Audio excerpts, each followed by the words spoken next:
বিশ্ব ওজোন দিবসে রাজধানীতে বর্ণাঢ্য শোভাযাত্রা করেছে পরিবেশ অধিদপ্তর।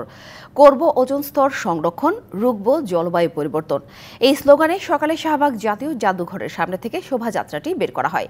টিএসসি ঘুরে আবার একই স্থানে এসে শেষ হয়। এ সময় বক্তারা বলেন, পরিবেশের ক্ষতিকর এমন পণ্য পরিহার করতে হবে। সামাজিক এই আন্দোলনে সর্বস্তরের মানুষের যোগ দেওয়ার আহ্বান জানান। শোভাযাত্রায় পরিবেশ, বন ও জলবায়ু পরিবর্তন মন্ত্রণালয়ের কর্মকর্তা কর্মচারীরা অংশ নেন। কয়েকটি পরিবেশবাদী সংগঠনও শোভাযাত্রায় অংশ নেন। ওজোন স্তর আমাদের পাশের অংশ, আমাদের অবিচ্ছেদ্য অঙ্গ।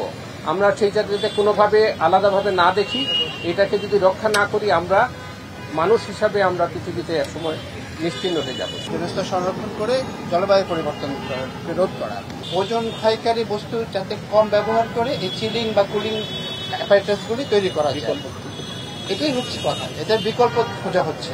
আরএসসি বলি, রেফ্রিজারেশন এবং এয়ার কন্ডিশনিং যে কোম্পানিগুলি আছে, ওনারা এই ফেজিং আউটের বিষয়টি খেয়াল রাখবেন।